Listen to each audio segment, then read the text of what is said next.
All right. Hi, everyone. My name is Cami Jones, and myself, along with my colleagues, Felicia Keesing and Eric Doherty, we're really excited to be here today to host our first ELAS Plus info session.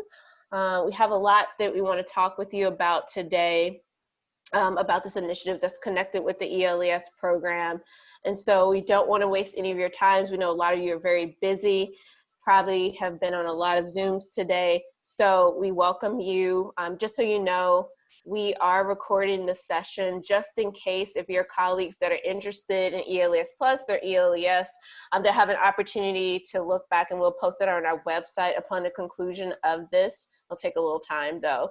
So first, I'll just introduce myself for those who don't know who I am, and I see some faces I haven't met before, so that's really exciting. My name is Cami Jones. I serve as the Associate Dean of Experiential Learning and Civic Engagement at BARD. Within the Center for Civic Engagement, if you wouldn't mind everyone muting at this time. Sorry, I hurt myself. So quick introduction about myself. I have about 12 years of expertise in regards to experiential learning, curriculum development, and course design. I've done this at large public institutions as well as private liberal arts institutions. I've taught ELAS courses. I'm currently teaching one right now in the summer, and I have truly enjoyed partaking in a pedagogy that has really been a part of my life since high school, actually, where I attended a school in Dallas that integrated the importance of skill-based learning in all of our classes. So that's just what we did.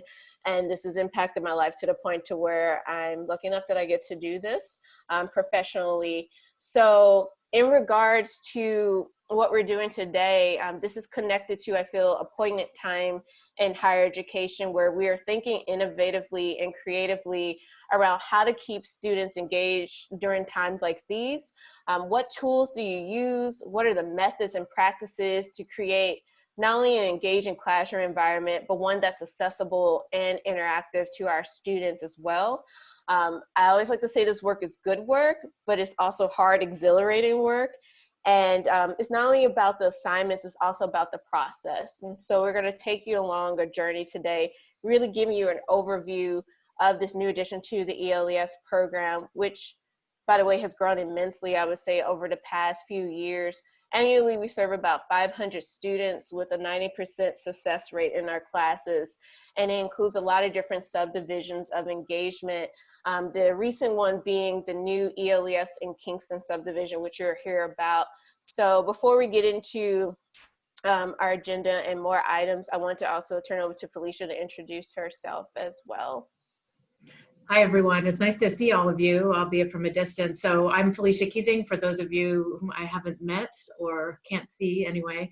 I'm the, I was going to say the chair of biology, but that's not been true for about 6 days now. I'm formally on sabbatical right now, but I got really interested late in the spring semester in thinking about, in anticipating that the fall might not be totally normal, back to normal, I got really interested in thinking about how we might think of the learning situation presented by the pandemic as an opportunity and not just as a constraint or as a sort of a negative. And that got me thinking about ways that students and faculty in the institution might benefit from certain kinds of learning environments. And the more I started thinking about that, the more I started connecting with people around campus who were thinking similarly, and as Cami says, have been thinking that way around engaged learning. And so this is sort of a synergy of what I and some other faculty have been thinking about, and what Cami and Eric and others involved with the ELAS have been doing for a while. And I want to single out Phil Pardee here, who's been really involved in helping think through what ELAS Plus would mean in the context of the pandemic, in addition to the work of Cami and Eric. So delighted to have you all here. I turn it back to Cami to take us through. All right. Thank you, Felicia. So before we get into the initiative, ELAS Plus, I think it's imperative that we quickly give you an overview of the ELAS program, especially for those that may be new And I think it's important that you understand the overview of this, the work that we do, and how this is connected to the bigger picture. So about 6 years ago, the Bard Center for Civic Engagement was interested in implementing a co-curricular program that would allow for civic engagement to connect with the classroom. For many of you, you may have heard of service learning. I have taught within the service learning division before. This is where students are connected to community projects through their courses. At Bard, we wanted to go a little deeper into that concept and pedagogy. So ELAS was created. The Engage Liberal Arts and Science program, which there's a link in the chat box, which directs you to our website with all of our information, is an opportunity to bring theory to practice. So we link the coursework to critical thinking skills and engagement activities within the classroom, the community, and different geographies. One thing that I think is really important to reiterate about the ELAS program is that it's a form of experiential learning. This is a way for students to really test their ideas in the real world and develop creative approaches to social, cultural, and scientific issues of today. So at Bard, traditionally speaking, I would say pre-COVID, a significant portion of ELAS learning took place out of the classroom, and that will continue. But students were able to learn through their engagement face-to-face with different entities. Students are still able to do that. They can learn through different geographies, organizations, as well as programs in the surrounding communities, in collaboration with Bard's network, our national and international network. And one of the things we learned this past semester, students are able to connect back with their communities at home. In order to bring this theory to practice, though, ELAS students and teachers often collaborate with nonprofits, community groups, and government agencies, or even experts in specific fields connected with the course. Which is the goal at the end of the day. Students complete these courses through creating a final project, a presentation, or a product that is connected either in a community, with an NGO, or expanding their knowledge base through the subject that they're learning at that time. The key thing about this is that we always weave in interactive assignments that engage the students and allow them to connect to that topic in the course, whether it's a global theme, a social justice theme, a mix of both. So when I talk about this definition, I always say it's a mix of pre-COVID and post-COVID, because access to entities have changed for us. Our program had to pivot in a lot of ways towards community engagement and project building. Our foundation of what has always been and how we connected with the curriculum and students changed, especially in the spring 2020 semester. One of the things I think that's really important to reiterate more than anything is that ELAS is a part of experiential learning, which gives us a lot of different points of access to engagement with our students, which leads to my next point of really how interesting the past semester was. It was very exciting and invigorating, but it really allowed us to think innovatively and how do we change how we teach in a classroom and how do we bring our students along for that ride. So one of the things I would like for Eric to do is actually give us some insight in regards to the type of courses that we had in the spring 2020 semester, which is connected to ELAS Plus, and why we're able to expand towards this initiative, because it's on the foundation of these courses that really found the different ways and nuances to engage within different communities, even if their students are spread out throughout the United States and the world. And he also is going to talk about some of the online learning tools that we have to help break down the different aspects of this. So Eric, would you like to share more insight in regards to spring 2020 and how we did what we did? Awesome. Yeah, thank you, Cami. So yeah, it was. I'm a Bard senior. I just graduated in May, so I was definitely along for the ride with a lot of the professors here. And there's a few that were here that taught in the spring, and I would love to hear from them about their own perspectives of the class. But if I can highlight some of the classes that from professors that aren't here. So, for example, Peter Klein taught a course called Hudson Valley Cities Environmental Injustice, which was originally centered around this idea of community conversation toolkits, which would be happening in Kingston and its surrounding communities in person. So people would be going to, nonprofits and community organizations and trying to build relationships there. And post-COVID, a lot of the students ended up using digital tools to make this happen. So kind of like what we're doing right now with Zoom meetings, or working with the Ulster Immigrant Defense Network to build a database to help immigrant families with getting services. And one that is still going on, which kind of speaks to the sustainability of a lot of these classes, is an organization, a student group called Thrive on Kingston, where they are delivering resources, sanitation products, things like that, directly to populations that are at risk. On top of that, there's two courses that were taught by Duff Morton. One of them is a doing ethnography course, which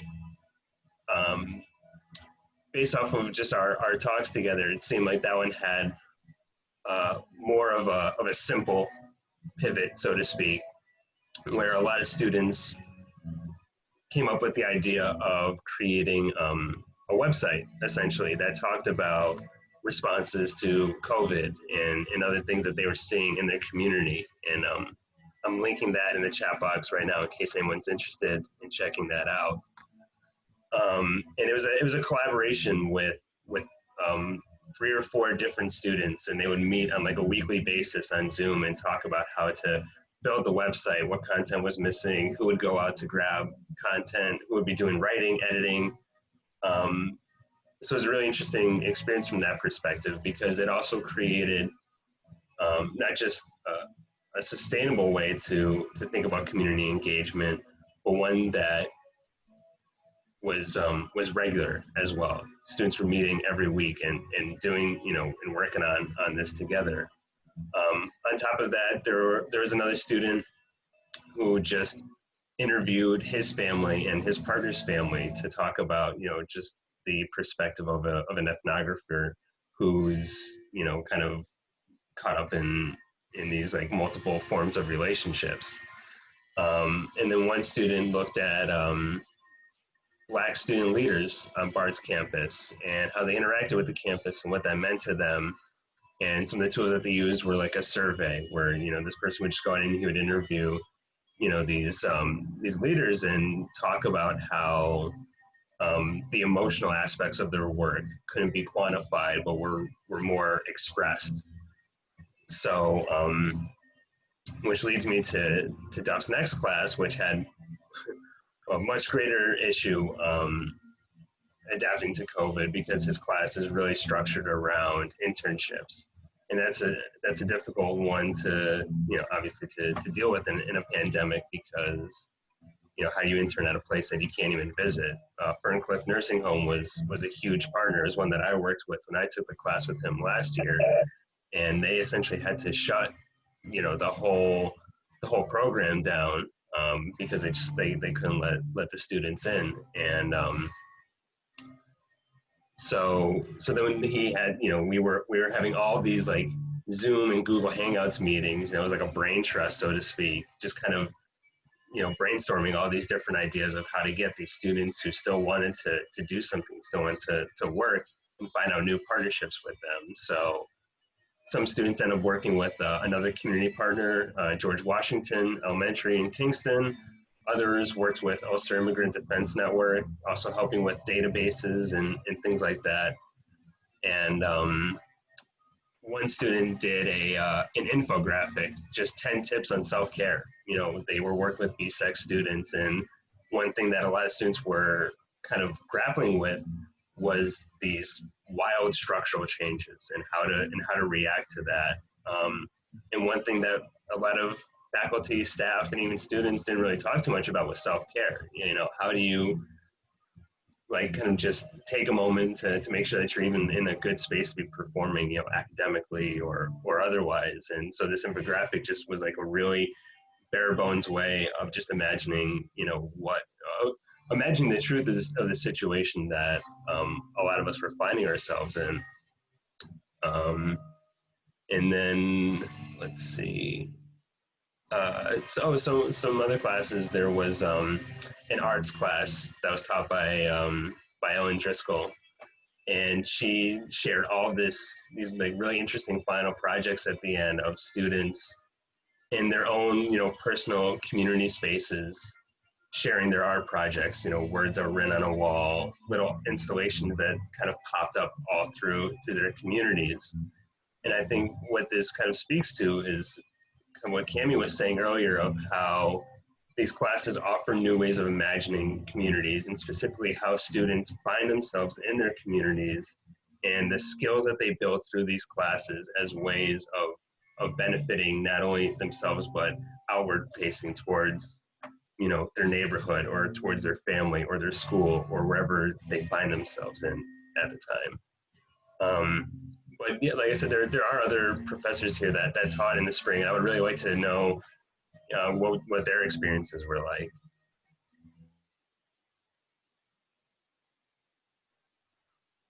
I believe Leanne is here. Yeah.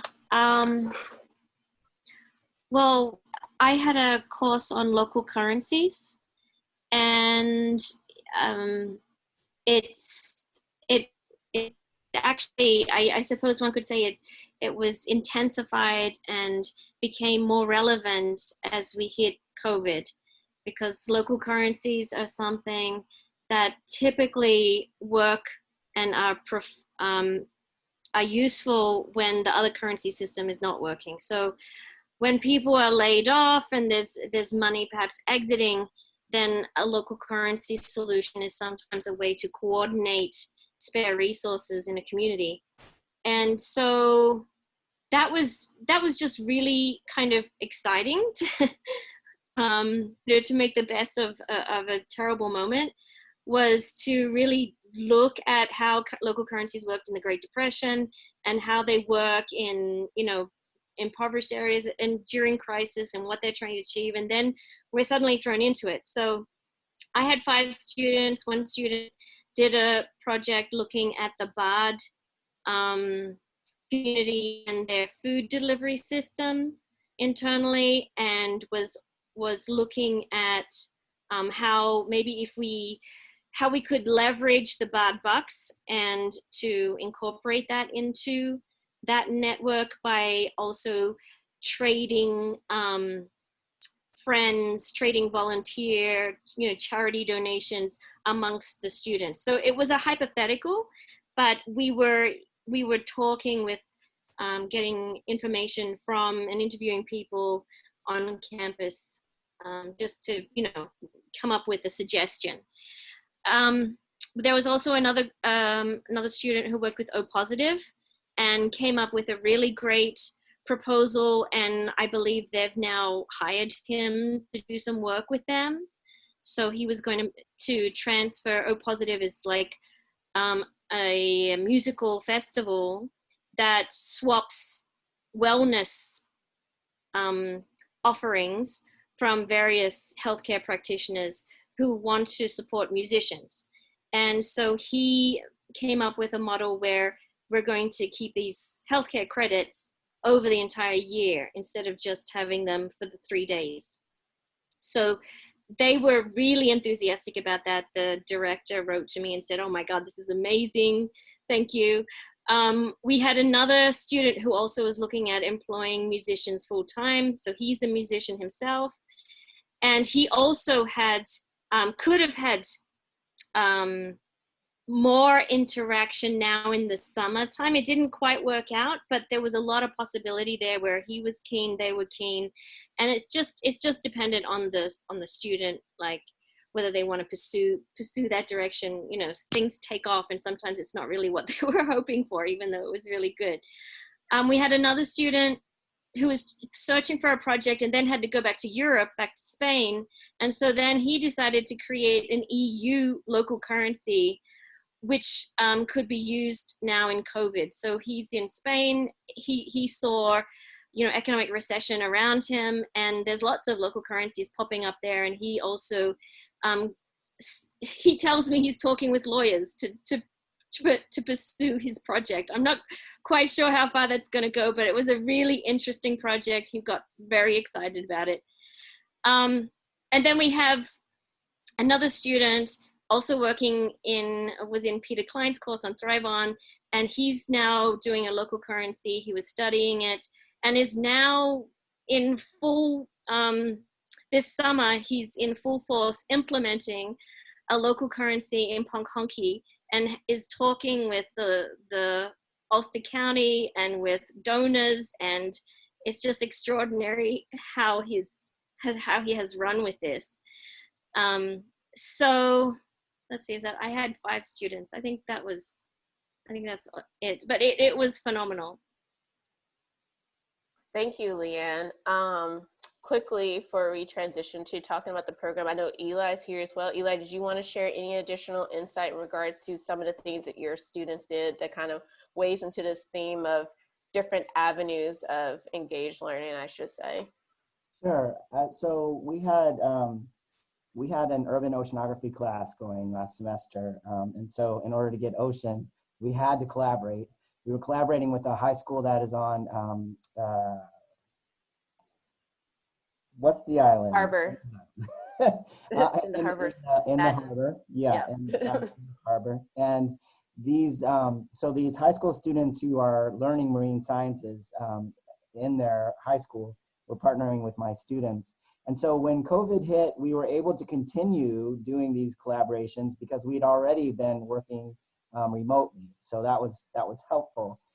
So they continued those collaborations, but then when the public schools had to shut down, the access of the high school students to internet was too varied, and so we had to stop that interaction. However, some of my students have actually kept in contact with these high school students, and I think when we come back in the fall, or however we are here in the fall, some of these students will be continuing this work with the high schoolers through the water lab that we have. And that's been pretty interesting. And then I think the other thing that I would say is that with the Center for the Study of Land, Air, and Water, with the water lab and the air lab and the land lab that we have going, we have many students continuing their internships remotely. And so what we've done is transition them to meeting with community leaders on Zoom calls, because that's actually how all of these community groups are meeting now. And in fact, it's made it a little bit easier for these students to be a part of discussions that I think are really key to understanding how to do effective work with communities and how movement happens. It's been pretty exciting to see that aspect of we're all apart, but the students are getting to witness some discussions that normally I think would be happening behind a closed door or in a chat that someone has on the side. Those conversations now have to happen with everyone in the room. And so I've been very excited to witness that. For instance, with the Air Lab, we have a student who has continued her internship into the summer and has been part of watching how Kingston, the mayor and the mayor's wife and the sustainability committee and the conservation advisory committee are trying to figure out how do they deal with data that we might give them. And these are conversations that I think are really, it's really interesting to see how this plays out.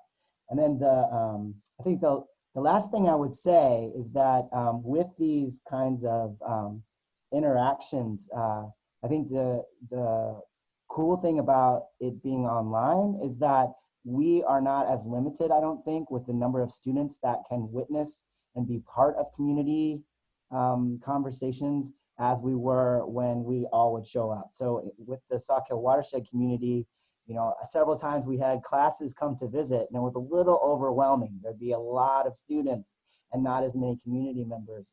These Zoom calls and online interactions I have found to be a lot less overwhelming, and the presence of students, the sheer numbers actually don't seem to change those dynamics as much. So I think that's an opportunity. Yeah, I agree with you completely, Eli. I think the great thing about engaged learning during this online transition that we've been going through is the fact that students are allowed to have different accessibility levels to different communities. They're learning about the different aspects of communities, which expands their knowledge base in regards to whatever the subject of the class is, which is really truly beneficial for all students. They understand the different points of engagement, the avenues of engagement. They also build a sense of community within the class when they learn about these different communities from the lens of their peers. And then it really also allows for students to value this experience and has a sense of ownership and agency that I have never seen before. And it's really surprising how more accessible the community is, I would say, at this time because of Zoom and technology. So those are all, I think, crucial points to bring forth here when we're talking about engaged learning during the online season that we're in right now, which is a really good segue and transition to what we plan to do here in regards to the ELAS Plus initiative, which is a new arm to the ELAS program and is another avenue for students to deeply engage within a course during online learning. So I'm going to transition this over to Felicia and Phil to give us an overview in regards to ELAS Plus. Yeah, sure. Thanks, Cami, and thanks for those wonderful stories from so many of you about this.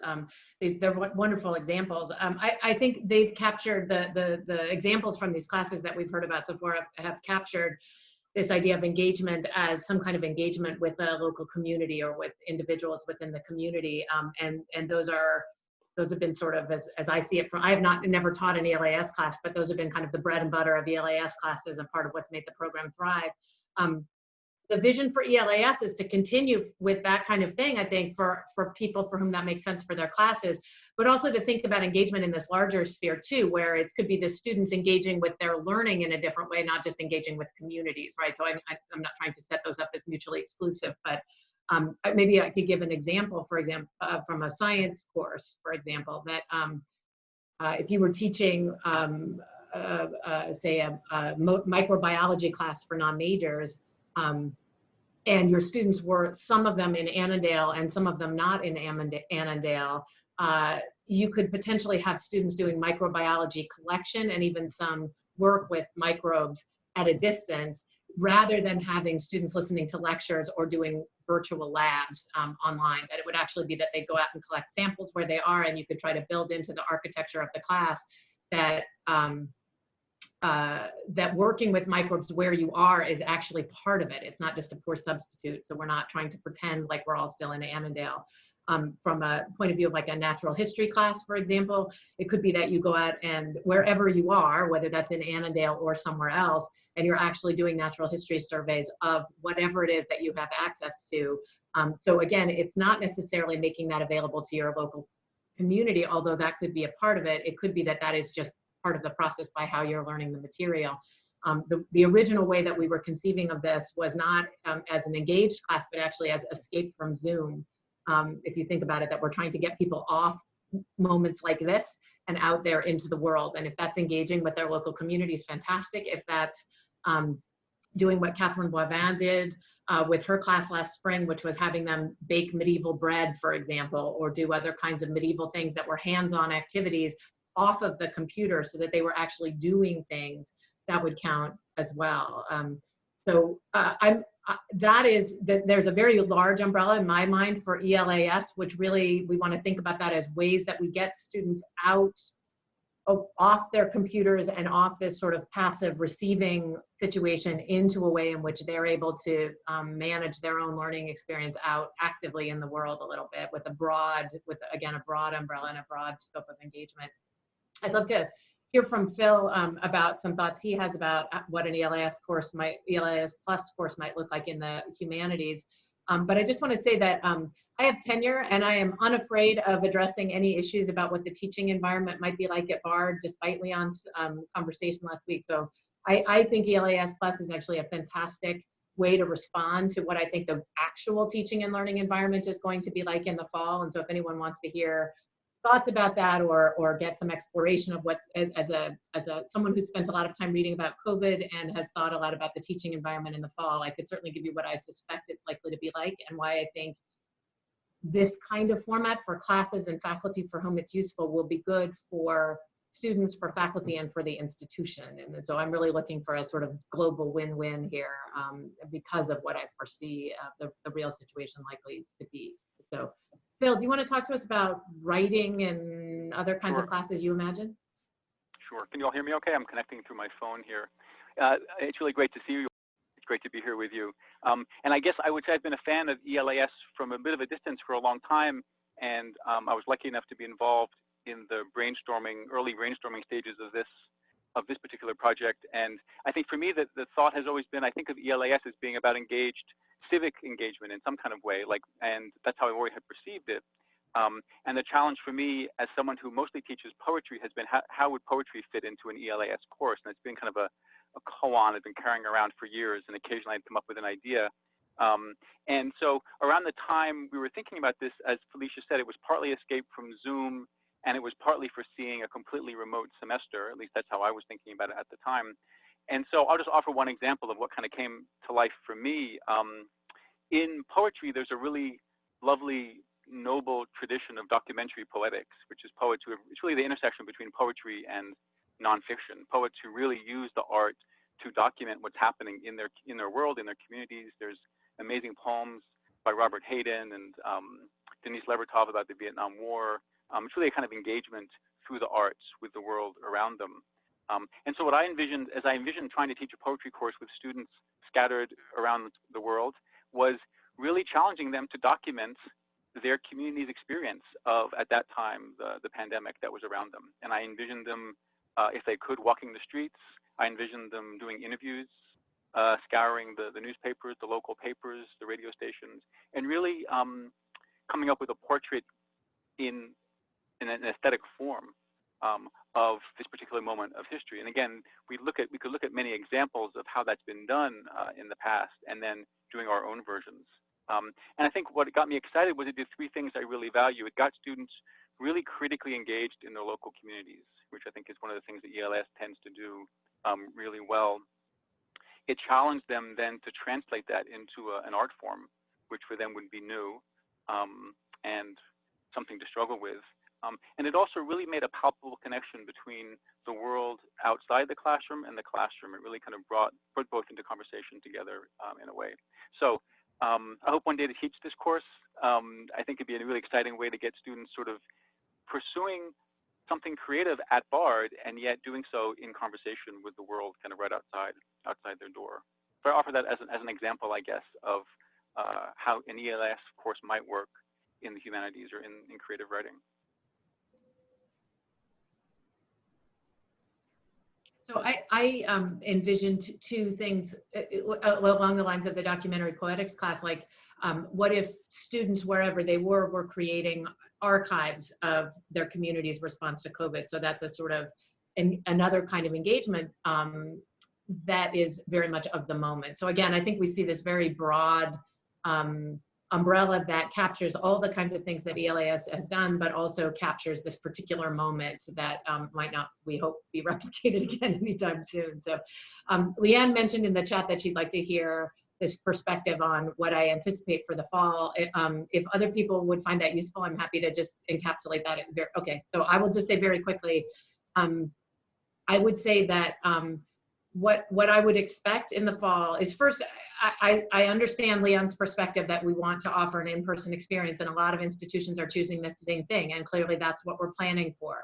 I think any reasonable look at the fall recognizes that there will be at least some students off campus, and there will be some students on campus, and it's going to be very difficult for us to predict those numbers at any one moment, let alone for the whole fall, that those numbers will be dynamic. So you might walk into your class the first day and have 3/4 of the students in person and 1/4 away, and that number might be different at every different class meeting of the semester, because there are going to be students probably who are quarantined or who have dynamic situations in their home lives, so that they're coming or they're going, and that could be true for faculty as well. So to me, that's I have been encouraging the biology faculty to think about the fall as a time to develop what I call a resilient course structure, where you are able to run your course in the face of that kind of dynamic change. And so what that means for different classes is really different. And it could be that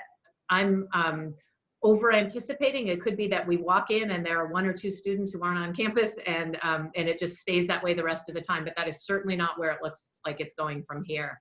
And so my thinking about the ELAS plus model is that if the more to the degree you can have students engaged out in the world with things that and get them off of Zoom, that addresses a lot of problems. It addresses Zoom fatigue from their end for the number of classes that many of them are likely to be looking at least some video time for.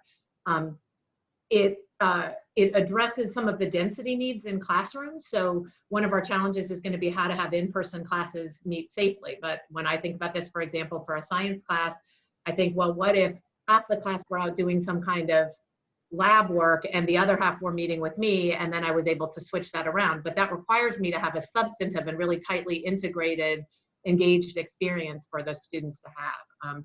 I think for the institution, this is a win doing this kind of thing, because I think students are already fatigued from Zoom-based classes, and I think we are going to need them in the fall in some form or another.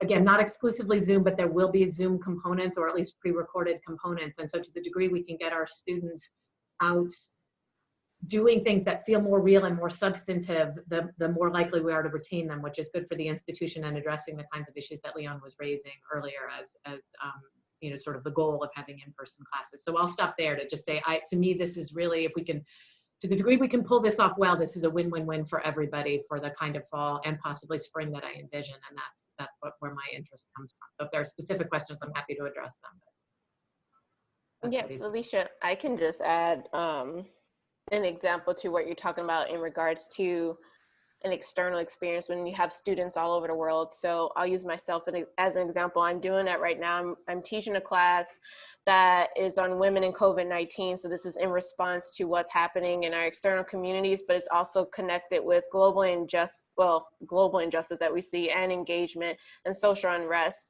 I think there's some key things to think about, as Felicia was saying, when you're thinking about putting these classes together. And one of the things I do is like a backward design. So I always ask faculty, what is your ultimate goal for your students in the class, and what are your outcomes? And we always start there. If I know where they're trying to go, then we'll go back in time and start to fill in different avenues of activities and engagement that builds camaraderie and builds that story towards that end goal, whether that's a project, a presentation, a product, where students are able to engage in their different communities.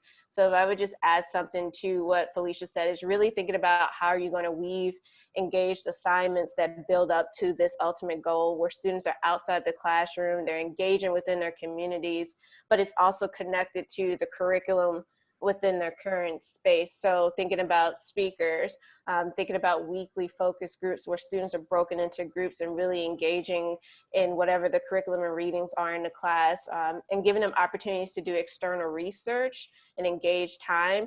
Those pieces will allow for students to really have a buy-in into the course and really see the benefits of doing this high level of engagement in the class section. And we've seen already this summer where students are truly enjoying these classes, they're responding, and they feel that they have a sense of purpose during this time. Even though they're dispersed all over the world, they can kind of see, oh, okay, I'm building something here, I'm understanding the world, and it's outside of my bubble as well, but I also have something to bring forth into the classroom as well. So that's one of the things I'm doing within my class, where they all have to create a project proposal that's connected with women in COVID-19 in their communities. And these are kids all over the world, but all those assignments that we do built up to it. So that's also key when you're thinking about this engaged classroom environment as well. I would add one thing in thinking about these ideas, and that is, and again, I tend to wear my scientist hat because that's the kinds of classes that I teach, but in that regard, one thing that was occurring to me is, how do you make the most of the situation in which you have some students in Annandale and some students not in Annandale? And it occurred to me that that's actually very much like the situation that we experience as collaborators in science pretty much all the time, where different members of the team do different things. Whereas in academia, we tend to think that everyone in the class in Annandale in a typical semester would be having a homogeneous experience, everyone pipette this liquid into this tube kind of thing. But in real science, we tend not to operate like that. Like I might go to Kenya where I have a field site and collect samples that I bring back, and someone else processes them once I get them back to the United States. It's interesting for me to think about how could you capitalize on the idea that some students are away and some students are in person, actually where everyone's not having the same experience. They're actually specialized a little bit on tasks and then coming together around the resolution of those tasks. So if you're at a distance, you could be collecting samples that you're sending into your colleagues who have access to the laboratory kind of thing. And I think there are probably examples of that for different disciplines that are ways, again, where we're not saying we would do it this way every semester, but in the context in which teaching and learning are going to be taking place this fall, this might be a really fantastic kind of teaching to let the students experience. So I think this is actually a good transition because we're talking about the skills that students can build within a class like this. And I think it'd be really great to give an opportunity to Giovanni, who's on the call as well, that's going to actually be able to help assist us and guide us a little bit behind the scenes as students are starting to build this different level of engagement with the different communities they'll be involved in with the students in the class, both in Annandale, not in Annandale, in the world. Giovanni and I have been talking for quite some time because I've noticed over the past few years that students are getting internships, they're getting job offers, but then there's other students that they're building these skills and experiences from communication, presentation, collaborating with community members, group work, but they don't know how to translate that to a resume, or they're questioning how they can translate this experience to a job or internship, or how to even build a portfolio around this work, because the reality is students are doing a heavy lift in these classes, but they're gaining a lot from this. And I think it's really important that we provide different outcomes for them to further on their careers and their future goals. And so Giovanni and I have been thinking about, different ways we can do that, and what does that look like? So Giovanni, would you like to share some insight in regards to some things that we have planned for all ELAS classes, just to help students engage in what's their story as they're participating in these classes? Yeah, for sure. Hey, everybody. Thanks for being on this call. This is an exciting opportunity because I think one of the things I'm trying to do with the Career Development Office, outside of just kind of the normal work that we do, is I really want to move us from a place of career placement and documenting where our students end up. And in addition to that, just trying to document and ensure we have students that are career ready. And so I think that in the experiential learning path that ELAS presents, whether it's the plus or kind of otherwise, it really gets students in these positions that have a tremendous amount of resources, have a tremendous amount of support systems, but students oftentimes don't clearly understand how to leverage those or how to document those. And so when you speak to a student after having done a tremendous set of experiences or internships, and you say, well, tell me what you've done, or, how do we utilize this going forward? Or how did you, network or, leverage who you were, your supervisor, to become a part of your network? Sometimes they fall a little flat, and whether that's just because they overlooked it because they were so engrossed in that internship, or maybe they're just hesitant, or they have a different personality and they weren't as outgoing as other students maybe in the situation. I think this is a great time for students to think about the work that they're doing, but also, being a little cheesy and pulling the BARD tagline, it's a place to think, but now it's also a place to think about how we take this to the next level. And so, I can imagine a student being engrossed in work in their local community and just doing it in their local community. My role is to help you all together collaboratively and separately think about what are the ways in which we can make sure our students are documenting effectively what they're doing, and also documenting effectively what they're doing in a professional sense, right? I'm not just kind of going home and reflecting about the work that I'm doing, but I'm putting together my resume, my cover letter, I'm developing a set of resources and references. I'm also documenting, or learning how to write from this colloquial way if I need to now a professional way. How do I write a memo? How do I, advocate for myself in terms of professional development, growth from an internship position, maybe to an interim part-time position?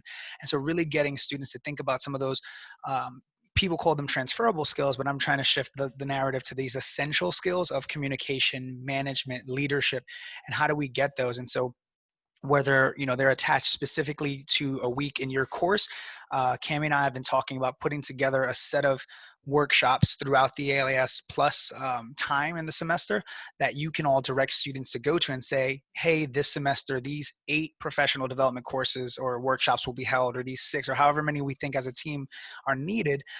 They'll be offered this semester. The expectation is that you attend 4 out of 5 of them, 6 out of 8 of them, or whatever you feel value. And we can collaborate in terms of what specific areas we want our students to improve on or to sharpen or enhance, and where the growth areas are, where we're seeing students that are complete and absolute rock stars, but when it comes to getting them to reach out and conduct an informational interview, or reach out to a local community member to engage outside of the classroom, how do we do that? And so that's the goal of collaborating with the CDO, to really take the students to think about how this goes forward outside of just the experience of the class and the internship, but now how do we translate that kind of going forward? And so hopefully by the time we're all ready to kind of make this launch, we have some learning objectives that are in line with the syllabus and in line with the ELAS plus period, and we can kind of start to measure some of those going forward. And so that's kind of where I am, and what I'd like to hear more about. If it's now, great. If not, I can put my email in the chat and we can kind of bounce some of those things around. But I've also taught for the past 5 years down at John Jay College an internship, a professional development internship seminar in public administration. And so, my whole thing with that, similar to Cammie's work in terms of trying to make it as relevant as possible, is bridging theory to practice, in that you've read, countless pages, articles, chapters in your text. Now that you're in the field doing some of the work, how do you make sense of what the textbook says, what your professor says, and how do you go back and have these conversations that are engaging and saying, in the field, this is how we do it, but in chapter 13 of, what have you textbook, it says this. How do we make sense of that? How do we navigate that? And how do we then, take that with the expectation of being a leader and contributing to the field going forward as a potential academic, which most of our students may kind of end up. And so really taking that bridging theory to practice is kind of what I'm excited to do for all of us as well. Thank you, Giovanni. I'm really excited that we're finally able to do something like this. I mean, this has literally been a model I've wanted to implement for quite some time. And I think, the ELAS program, we wanted to put it into a sustainable space and place. As I said, the program has grown immensely. We feel that this is the time. And I just want to reiterate, this is offered for ELAS Plus, but it will be for any ELAS class where students will be able to attend these workshops, no matter what the form of engagement is, because we feel this is important for career readiness more than anything. So thank you, Giovanni, so much for being willing to collaborate with us. I want to wrap it up so I can have enough time if you do have questions and answers for any of us here. I just want to share a few things before we wrap up and then this Q&A. The first thing is the application for ELAS Plus. It's due Friday, 5 p.m. Eastern Standard Time. I will send a reminder out this week, midweek, in regards to the RFP. And if you do have questions, we do have contact information on the form to guide you. And you can also ask us here right now. The committee will begin reviewing and hope to have an answer no later than July 21st-ish. And then in mid-August, we will have drop-in sessions. This is something that Eric and I do, and this will be for anyone that's teaching ELAS courses. We're gonna have drop-in sessions for faculty, not only in mid-August, but also during the semester. This is something that was really critical for us in the spring 2020 semester as we were transitioning to online learning. There's a group of us that were here, Eli, Leanne, and a few others, where we just met on a weekly basis as a support group almost to really guide and help each other in regards to building where we are now in regards to the ELAS program. So stay tuned for information about that, as well as office hours that will be offered during the semester. And additionally, we have resources to help further explore engaged learning. So after all the Q&A and everything today, if you still want to look into some stuff, there's some things that Eric and I have been waiting on. Eric, did you want to quickly just tell the group what we've recently created and the link that's in the chat box? Sure, yeah. Here, and actually, I'm going to try and take this a step further. I'm going to try and share my screen. Uh-oh. Because, yeah, if you go to the ELAS website, about halfway through, you're going to see this section for ELAS course development. And so here we have two, hopefully they're helpful links. We're kind of workshopping these right now, so please let us know how well they are. But the first one is an online learning handbook, which Cami and I have been developing along with some faculty and staff that I've been reaching out to, just asking for their input as a reflection piece of this semester. But it also offers website resources. It offers assignment examples, final project examples, pictures, quotes, stats, and it can grow some more too. So, if you're interested, you click right here and it's just a downloadable PDF that you can access. The second link is the resource library from the CCE, which is kind of it's a bare bones structure right now that we want to build. We want to add more web resources, clickable links, forms, you name it. Like we want to get some input on that. But I think these are two sites just right off of our website immediately to hopefully that you can kind of access, use, and then let us know how helpful they are. Is there something in there that we overlooked that you feel is really necessary, or more questions that you have from it? So yeah, I think those are two places to start. But yeah, really happy to get other ideas as well. Yeah, this is, oh, do you mind muting, Eric? I'm sorry. Yeah, this is a working document and something that we put together pretty quickly over the past few weeks. Another thing that I think is really important to highlight from this is that it really shows the different methods of doing this work, and it really gives you examples of faculty members who had students dispersed all over. Now, we do have examples of, if everyone's in Annandale, they want to focus on a local community thing, but we really tried to be mindful of the fact that you may have a hybrid mix, or you may have a full online learning class. If that is the case, we have different modes. We have, we call them low stakes, mid stakes, high stakes. And as you go through the document, you'll see what happens as you transition between them, and depending on the level and the methods of engagement that you want to go along with on the journey. So this is definitely a helpful document that will continue to grow. We're still learning ourselves. To be quite honest, a lot of other institutions haven't crossed this yet. I'm getting emails from folks nationwide that are just like, have you contacted community partners? We're like, no, we actually have a workbook, because we have to move very fast right now and make sure our faculty are set. So we feel proud of this document because it's definitely putting us in a position ahead of a lot of other institutions to really start thinking about how to integrate this within your courses. So please definitely look at it. If you have ideas, thoughts, or suggestions, please let us know. We're always looking for more things to add to this. And we also have a resource page on the CCE website that's connected with ELAS that shows different ways of engaging and having a further conversation around this. In addition to the resources that we have in drop-in sessions, I also am connected with OSA Network. And this is a project that I've been working with Erica Kaufman on. I've been doing a series of experiential learning workshops. They happen on Wednesday mornings at 8:30 a.m. during the month of July. And I have 2 more to go. And you will receive an update pretty soon about the next one from Erica Kaufman. The next ones will really allow you to connect with faculty who had to strategically engage with their students that were spread out throughout the US.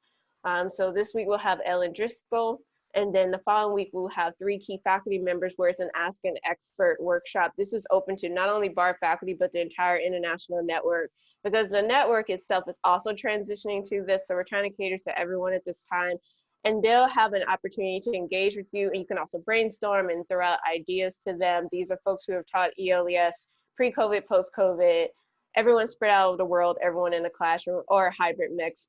So these folks will be present on next week as well with me in the experiential learning workshop series with Erica Kaufman. So just make sure you check that out as well as you're trying to maneuver through what you think is best for you and your course at this time. And then one last thing I just wanted to add, which is a shameless plug, because I really do believe in this work, and I'm really grateful to the people who've come here today to learn about it, but also the group that has been brainstorming to put it to ELAS Plus, is that we are really thoroughly connected with the best practices and structure with this pedagogy. We work very closely with you from curriculum design to course design. We also guide you with resources and connections within your communities. And I'm not just talking about local Dutchess County, but nationally and internationally, we have a lot of connections and we can help you with that. But we really believe in this pedagogy, and we are very thorough in the work that we do and are quite intentional, as some faculty on the call know. We're very intentional, but that's the reason why we have a 90% success rate, is because we really want to make sure that everyone has an enjoyable experience and that it's a mutual partnership between whomever you're working with that's an expert, whether it's a nonprofit agency or students are just connected with their communities, the faculty, everyone that's involved. We really want to make sure to have a mutual beneficial experience. Some of the benefits I want to highlight before we wrap up is that these kind of courses make learning relatable to students. Students can build on what they already know and are provided with opportunities to make connections between each other, new concepts, if they're learning about new communities, and existing ones. They're entering the classroom more confidently, and that's something that we notice in the spring, and we're also seeing in the summer. We've talked about the importance of linking theory to practice, especially if it's connected to current events. One thing that I'm starting to notice a trend for ELAS classes, we have 15 right now for the fall, and we're expecting more to join us, as people are connecting to what's happening externally within the world. And I think that really does provide a different level of agency and excitement in the class, and thoughtful and engaging conversation with the students, which leads to an increase of effective learning for our students. They're doing critical thinking, they're acquiring problem-solving skills, and they're engaging in decision making. And then finally, at the end of the day, these classes are fun. A lot of people don't like to say that. I don't know why, but learning is fun, and it's okay to enjoy the experience. And I feel that students really are excited about this work. You know, usually when we did ELES, we were trying to give them the skills so they can give it back eventually to their communities back home. But now students are already in that position where they have to do that. And so we're trying to be mindful of that and encourage them around collaboration and learning amongst each other, and really thinking about how these skills that they're learning now are lifelong learning skills for them and whatever community that they join at the end of the day. So that's just a quick overview in regards to ELES, ELES Plus. We're going to open it up now to Q&A. I think there's some stuff in the chat box already. Felicia put in the link to the Google form. Awesome. What are your questions? And I see one already, so I'm going to read it. Leanne, you had a question? Yeah, assuming that a lot of students are on campus, and if they're going to kind of go out into the community, how do they get there? Do they cars? Are we going in the van? It would seem unhealthy to go in a van because it's an enclosed space for 30 minutes, even with masks. Yeah, so in regards to community engagement, especially in the regional community, I would say like Kingston, Poughkeepsie, or just Dutchess County in Ulster as well. We are guided by the state, but we're also guided by our Vice President of Student Affairs. So Erin Canan is the one that I work closely with in regards to giving me the guidelines in regards to if students can enter or leave campus. And right now, I know that the team is working on the rules and guidelines for if students are able to engage in the community. And right now, I don't know the answer to that right now, but I can tell you at the end of the semester, we did not allow for students to enter any community, and I don't expect that to happen.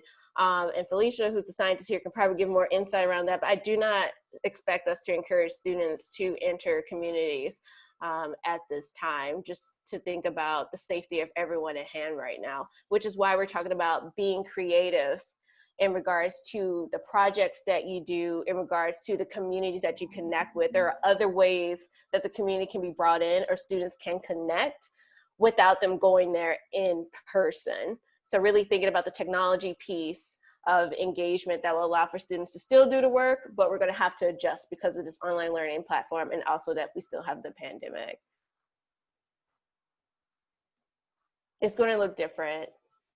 Because I imagine it'll look like Zoom conversations, but then you guys were saying, oh no, there's another way to do things. Well, I think it really depends what it is you want to do. So we've got a tremendous variety of people represented here, and other people who've talked to us about ELAS Plus who are, you know, from the arts or whatever. So it really depends what it is that you want to do. And I think maybe some of those things are best addressed by us having smaller conversations where you're saying like, here's my idea for a class, how can I make this happen? I mean, all of this has to happen within the constraints of what's actually healthy and safe, Right. or safe enough. And so taking a van across the river to a community facility is probably not in the cards, but that doesn't mean there aren't things that people could do, where again, perhaps the people on campus are doing one thing and the people who are distributed in communities elsewhere are doing another, because they actually can move around within their local community to get connectivity. So again, I think it just really depends on what it is that you're trying to do, whether you're talking about documentary poetics or natural history or economics or whatever it is. And again, that's where we can, Cami has made herself wonderfully available to have one-on-one conversations, and I'm totally open to doing that too, to brainstorming conversations about how this might work for your individual course. Yeah, and Leanne, I think, you were key in being brilliant and thinking outside of the box when students were no longer able to enter Kingston and they were doing geo maps and zooming. So it's kind of like one of those things like, all right, we can do this, but what's a plan B or plan C? And what tools do you need in order to do that? And that's going to be key if you're thinking about applying, is really listing that within your application so that we can be prepared, Eric and I, to help assist you and guide you with getting you the resources that you and your students need to complete the project at hand that you would like to fulfill. But yeah, it's, send me an email. I think Bruce had a question about safety too. Yeah. Hello, everybody. So on the sort of the corollary of worrying about people in groups is on campus or area is thinking about people doing these kind of remote and engaged activity wherever they might find themselves if they're not on campus. And so I think that, the colleges in particular around the country have begun thinking about this because we're in the field all the time already, and now increasingly will. And so and in the context of the ELAS Plus, I'm starting to kind of be concerned about whether or not I can apply for this because I'm not sure about the college's policies on not only on safety but liability when it comes to people trying to be safe and doing activities in their home or in their neighborhood or going to a park or whatever it might be. And so I don't quite understand like how I just wondering, does the college already have policies on this that are kind of adaptable, or is this one of those one-on-one discussions that Felicia is sort of talking about?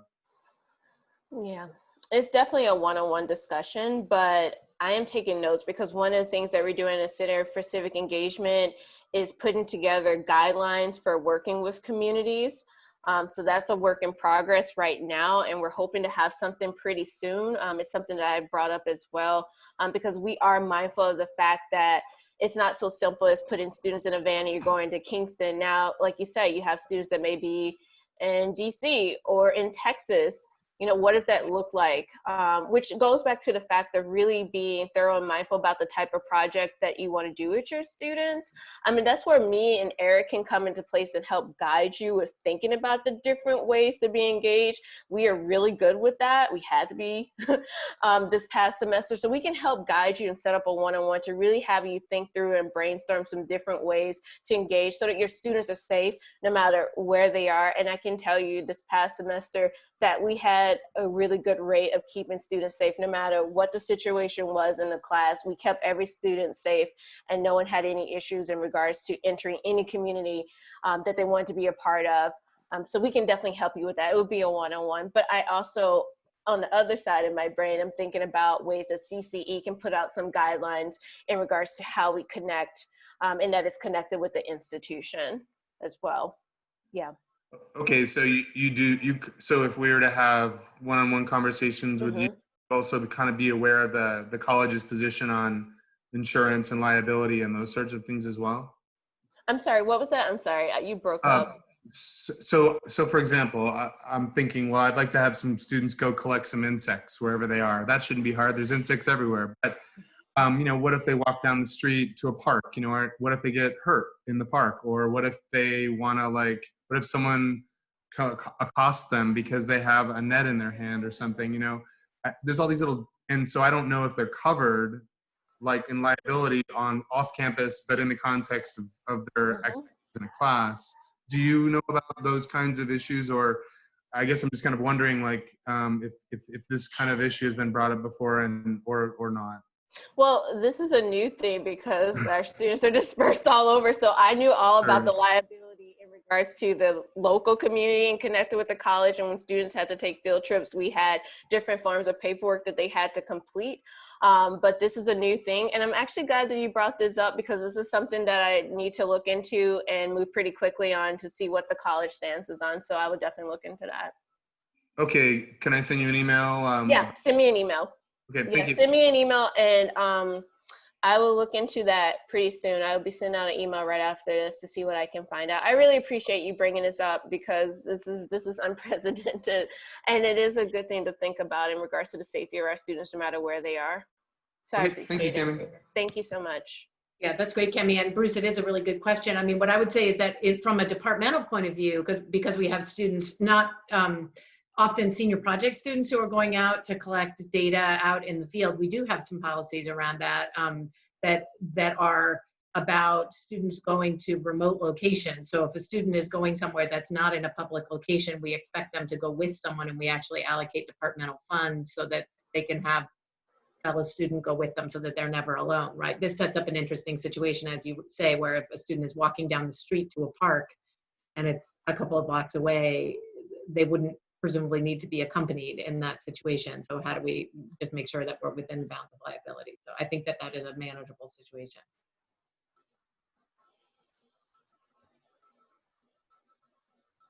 Any other questions?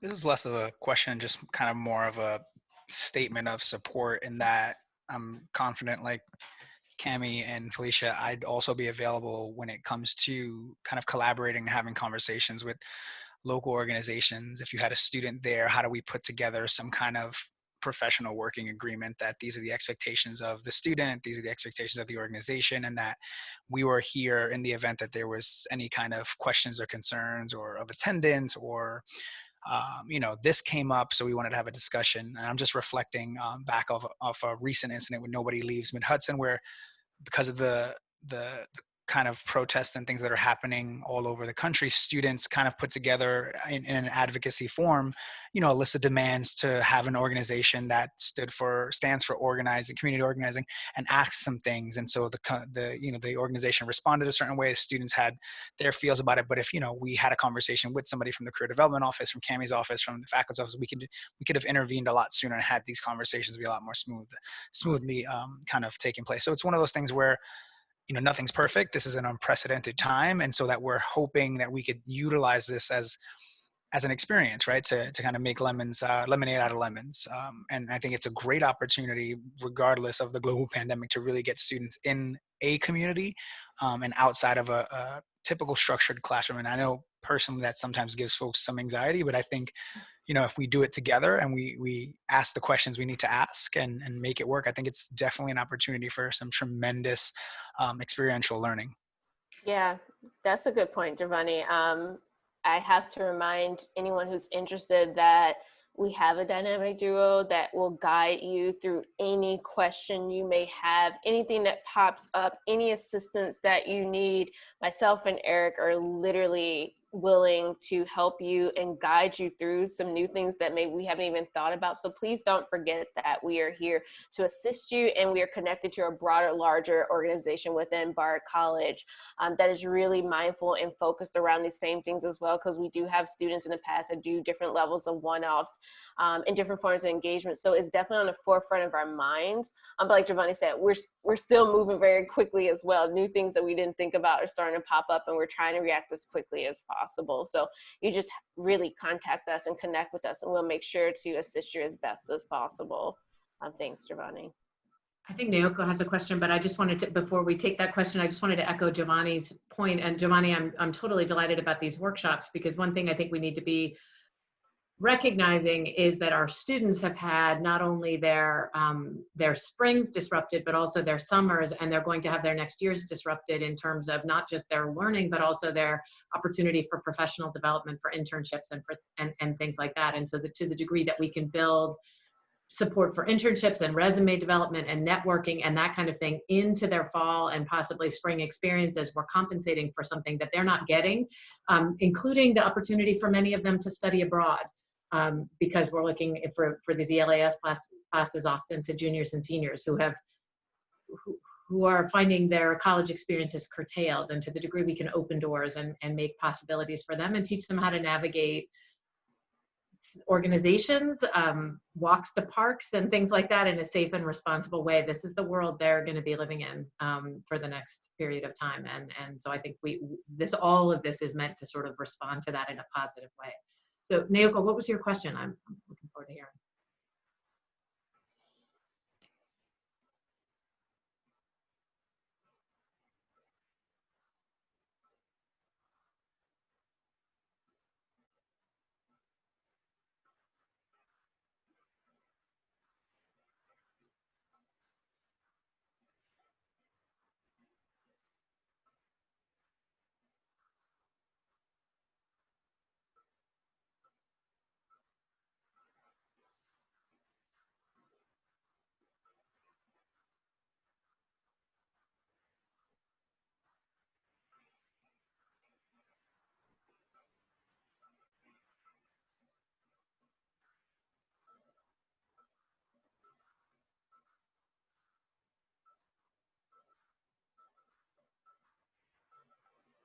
This looks like a Giovanni question. Giovanni, are you still here? I am still here. I'm looking to read. I was kind of wondering. I was like, am I reading lips? Oh yeah, that's yours. That is yours. That's mine. The job market changing. Yes.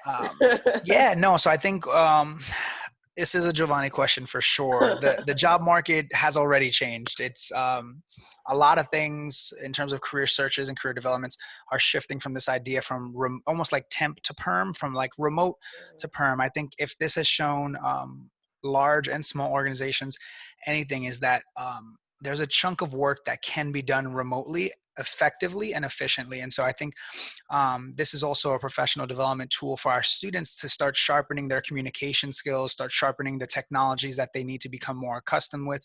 I think a lot of us would not argue with the notion that our students are, in air quotes, right, more tech savvy than most of us, but then thrown into this situation where, you know, there's a certain decorum for a Zoom conference or a conversation. There's a certain setup. And so we're working to teach them a lot of those skill sets.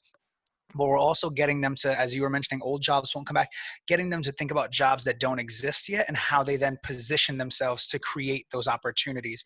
And so a lot of that comes up with networking. So a lot of our students have been sharing with us, they're spending tons of time on job markets, job boards rather, and they're searching and they're searching and searching. And so what I've been advising them, both from a professional standpoint and also personally, when I've been looking for students and kind of supporting that, is to flip that, 80% on a job board, 20% networking, is to flip that and really start to review the networks you have and start establishing the networks that you need going forward. Because I think a lot of the job creation is going to happen when a student says, this is who I am, these are my skills, this is who you are, this is the resources you have access to, how do we create something for me? And so really getting students to advocate for themselves and create opportunities with the supports that we can provide, but create opportunities that they're the best fit for. I think a lot of job markets that have been posting things are changing. So how do we get students to search for jobs in a more realistic way, right? Looking at how long a job has been posted, looking at the responsibilities, looking at realistically who can be successful in this role at a remote pace is going to be different. And so when we think about all of our work, right, we're all, for the most part, it looks like in our homes. And to a large degree, I feel like we've been all working a bit more than we normally would have if we were able to go into an office, right? And so what does that look like? Teaching certain skills of boundaries and supporting your own mental health and your own space and working in multitude of ways. And so I think, as I mentioned, a lot of things are not coming back, a lot of older jobs, but this is going to create opportunity for newer jobs and newer opportunities. And so getting students to shift the paradigm of thinking one way into thinking another. Thank you, Giovanni. I think we have another question from Kristen Lane about where students collect, analyze data. I haven't. I can unmute myself because I'm not sure how. Yes, I'm trying to speed read. Quantum pecked it out on my iPad. Mm-hmm. Thinking about the budget and flexibility. So one of the things I'm thinking about is doing some kind of project in which students, everyone needs to be charged, in which students design and execute and analyze data from a study, which has several points at which funds could be useful. One, at the design stage, they'd probably design it in a programming-based language that would be unfamiliar to them and probably not a good use of their time to master that program, but I have other students who would be able to help them along with that. To gather the data, we'd have to pay participants, we pay our subjects for our data, and then come analysis time, students always benefit when doing statistical analyses by having a peer who did particularly well in the stats class to work with them. And I haven't worked out the math exactly, but my guess is it gets over 750 pretty quick. Yeah, so I guess your question is about the flexibility within the budget. Yep. Yeah, so the budget is really tight, to be quite honest with you. So it's very strict because we have quite a few courses that are going to want to participate. As I tell most faculty when we build the budgets is really prioritize your needs. And then also think if there are different avenues where you can connect with your department to receive support as well. I always tell faculty you can give me the full budget and the idea of what you want to do, but I do know our budget is limited entering the fall semester in regards to what we can provide. But it's like a twofold thing. It's like we have 750, maybe some wiggle room, but then are there opportunities where you can receive support from your department as well? And we can also have a conversation to see what are some different ways that we can connect with our institution. Maybe there's resources we don't even know. I treat each budget, and Eric, you can jump in on this too, because you review the budgets a lot as well. It's very individualized. We have the limit, but I try to give a thorough analysis of what your budget is and what we can do. And we try to look to see if there's other forms or resources, whether it's within the Dean's Office, CCE, or your department, where we try to help you get as close as possible. But we do know that budgets are really limited entering the fall semester. Okay, thanks. That's surprising, but thank you. Yeah. Sorry. But the faculty on the call know I really try. I nickel and dime. Oh, I don't doubt for a second that you try. I mean, the budget landscape. Yeah, I try to call as many people as possible. I send a lot of emails. I beg. We do it all to make it happen. So please submit still, and we'll try our best to figure it out. Bye, Phil. I mean, yeah, if I can just jump in, I think some of the requests that I've seen that get the most support are ones that have like a very clear outline of what it's being used for. Like, you know, like we're working with these people, we're using this software, you know, kind of like an itemized type list. And you know, that might sound a little bit obvious, but I think there's been a few where it's just like, you know, basically just a, you know, a palm out. Yeah, no, I can itemize all day long. And that also leads to just a further conversation about your project with us. You know, once again, that's when a one-on-one is really helpful, because we are aware of other resources on campus and we can help engage you and guide you to that, to assist you with your project as well, to help with costs too. Yeah. Okay. Any other questions?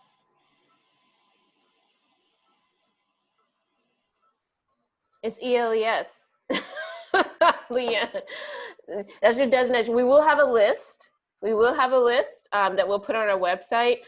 For those that aren't aware, that's actually a good question, because you do get the ELES designation, and the ELES designation is actually posted within the course book online. There's an ELES subdivision, and all of the courses that have been approved thus far for the fall semester are listed right now.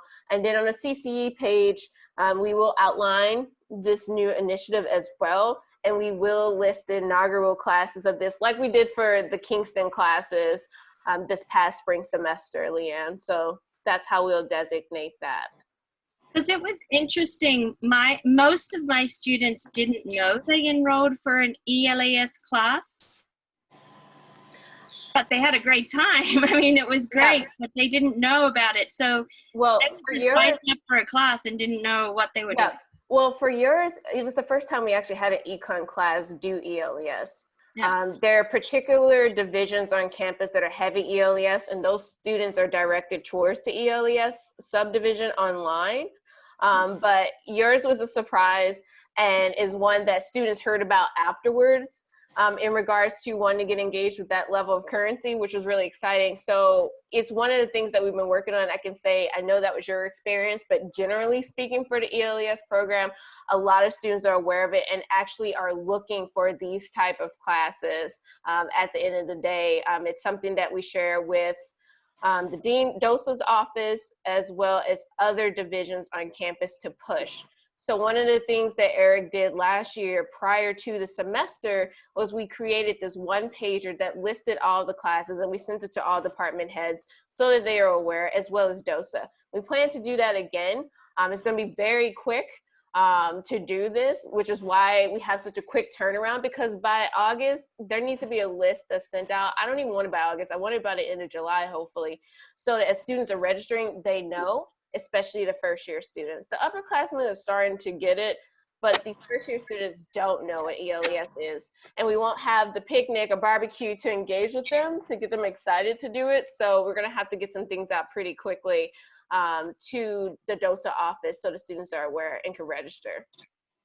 So because my class that I'm thinking of for the fall, and you're right, I was very last minute on the other one, but this one too, I was planning on doing ELAS. It's an accounting class.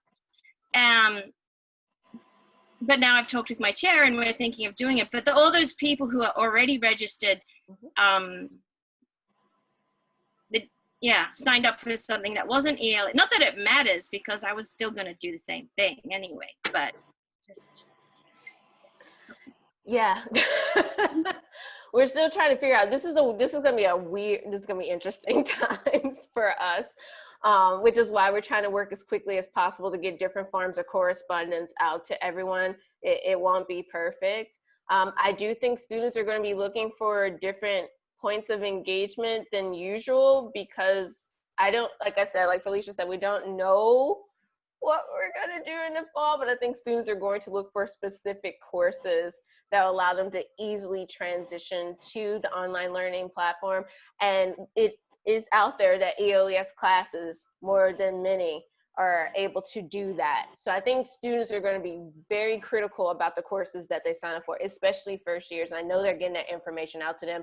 I'm working with CFCD in order to make sure that our website, CCELES, is connected to theirs so that it can directly point students towards ELES courses. So we're working as quickly as possible behind the scenes to get as much traffic as possible. To be quite honest, I think students will fill these classes up. I'm really not concerned, and that's based on what I've seen in the past. But faculty getting their courses in advance. If you can get it in advance in July, I really don't see any problem with students taking these classes. They usually fill up pretty quickly. Cami, this shows my ignorance with the LAS, but has there been, has the registrar addressed whether that there could be a designation right in line with the course description, or is that something that's been addressed and sort of avoided? Yeah, it's addressed. So, you know, one of the easiest ways to do that is, like I said, with the online course book. So once you hit ELES, then it lists all the classes. And for the most part, we have, this is an ELES class, and that's like the main line. One of the things that we're trying to transition faculty to do for the fall semester is explicitly state how it is an ELES class, instead of saying this is an ELES course. It's like, well, what are you going to do? What are your points of connecting and engaging your students to highlight that? So that's what faculty are trying to do.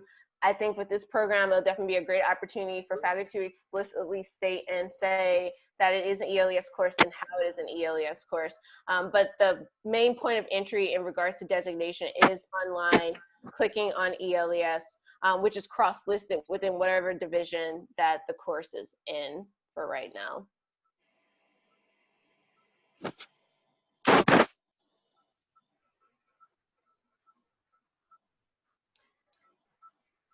I'm sorry, I'm looking at the chat box. Any other questions? I'm trying to keep up.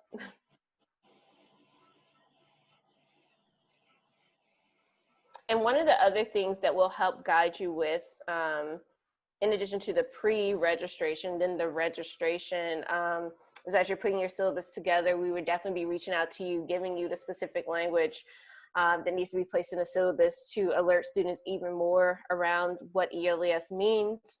The first 2 weeks of classes, myself and Eric are split, and we visit every class. Visiting will look different this year for us, so we don't know what that will look like, but we enter every class where we talk about 15 minutes about what ELAS is, how it's integrated within the curriculum, and how it's connected to the programming and offering that we do have. So this year we'll be able to provide also the CDO workshops as well. So every student meets someone from the CC that's connected to ELAS.